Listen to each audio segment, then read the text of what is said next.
Une famille entière subitement prise de folie durant un voyage en Australie, une femme qui épouse son propre père et donne naissance à plusieurs enfants, voici l'histoire des familles les plus insolites au monde.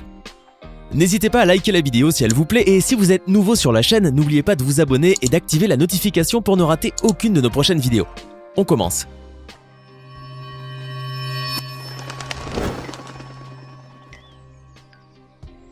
Voici une histoire de famille ou plutôt un drame familial qui s'est déroulé en Australie et qui dépasse l'entendement.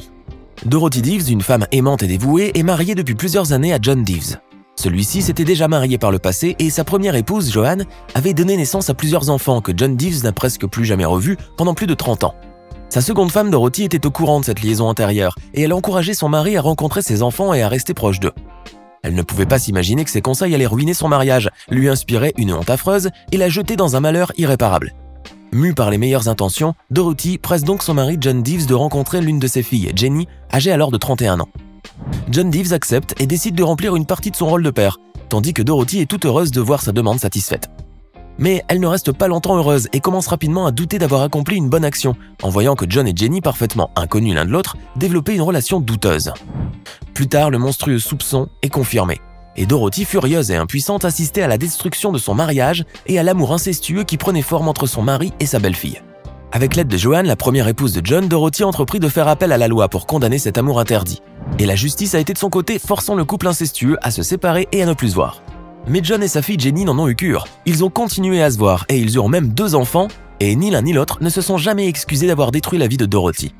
Mais quelque temps après, Dorothy a eu la consolation de voir que ce couple à l'origine de tous ces malheurs avait rompu. Pam Dave-Zaring a décidé de faire appel un jour à une photographe, Lisa Hall, afin de réaliser des photos de famille avec son mari, ses 3 enfants, ainsi que 2 chiens.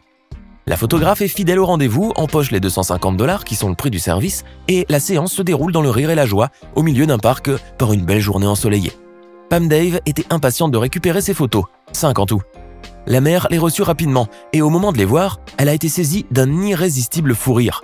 Ces photographies étaient si mal retouchées que le visage de chaque membre de la famille avait été altéré au point d'en devenir méconnaissable et comique. Pam Dave aurait pu crier au scandale, mais elle a préféré en rire de bon cœur. Elle affirme que la photographe lui a avoué que son professeur ne lui avait jamais appris à bien faire les retouches et qu'elle désirait pourtant éliminer les ombres qui gâchaient l'aspect de la photo. Et cette histoire est vite devenue virale. Mais Pam Dave a tout de même dû se rendre à l'évidence après avoir bien ri de cette aventure. Elle n'avait toujours pas sa photo de famille. Il n'empêche que ce fiasco a rendu célèbre la petite famille puisque les photos avaient généré en quelques heures plus de 200 000 partages.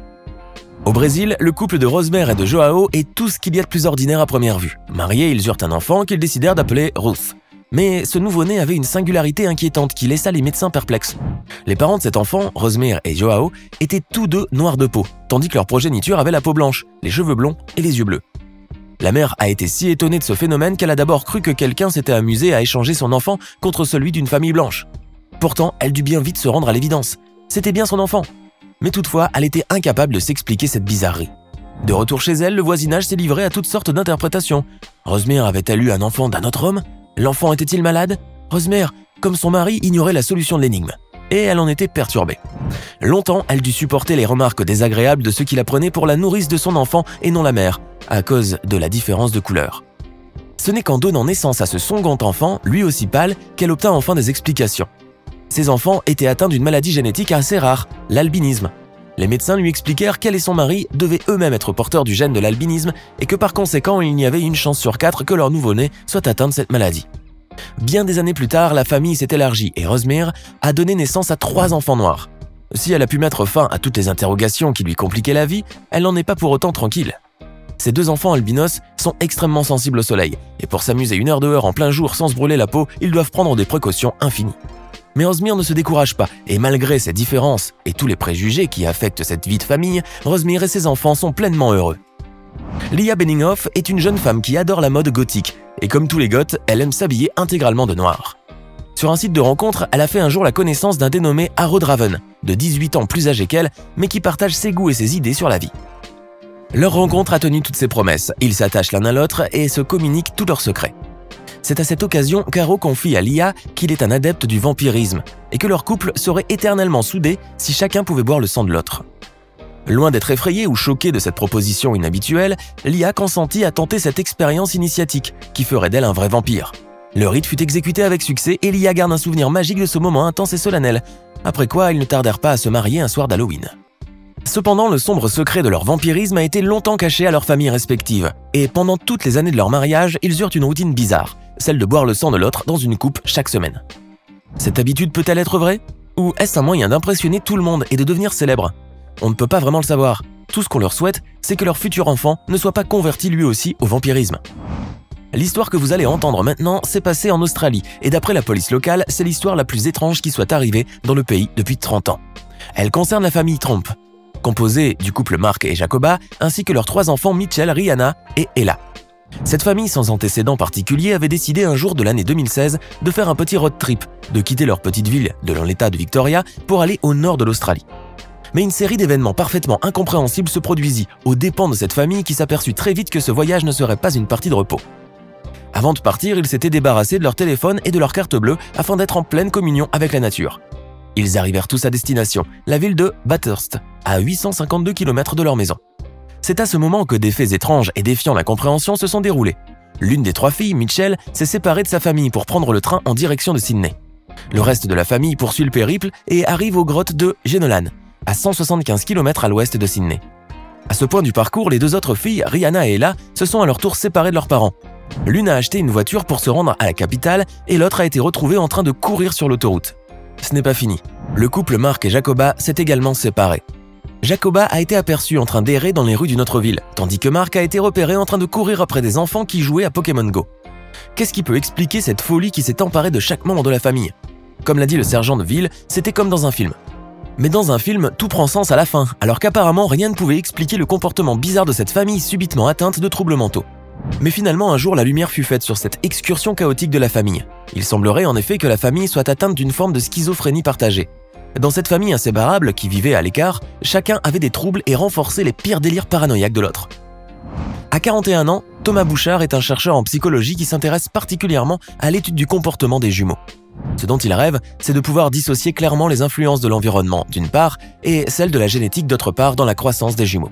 Mais étant donné que cette expérience ne peut se réaliser sur des humains, puisqu'il est extrêmement rare de tomber sur des jumeaux ayant grandi séparément depuis l'enfance, il doit se contenter d'étudier des cas plus normaux et moins intéressants. Durant 10 ans, Thomas Bouchard, qui enseigne à l'université du Minnesota, a donc dû étudier des jumeaux dans un cadre expérimental contrôlé et passablement instructif. Jusqu'au jour où son rêve s'est miraculeusement exaucé. En lisant un article de journal, il découvrit l'histoire de Jim Lewis et de Jim Springer, des jumeaux monozygotes séparés depuis la naissance et qui se sont rencontrés 39 ans plus tard dans l'Ohio.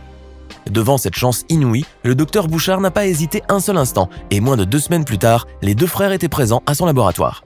Ce qu'il a découvert l'a sidéré et on comprend sa stupéfaction. La particularité de Jim Springer et Jim Lewis n'est pas seulement d'avoir le même prénom. En effet, une longue série de similitudes incroyables caractérise ces jumeaux qui, pendant longtemps, ignoraient l'existence de l'autre. Tenez-vous bien, les 2 frères avaient la même taille, le même poids, la même marque et couleur de voiture, ont effectué à peu près le même métier. Ils aiment les mêmes cigarettes, les mêmes bières, les mêmes lieux de vacances, ont donné le même nom à leur chien.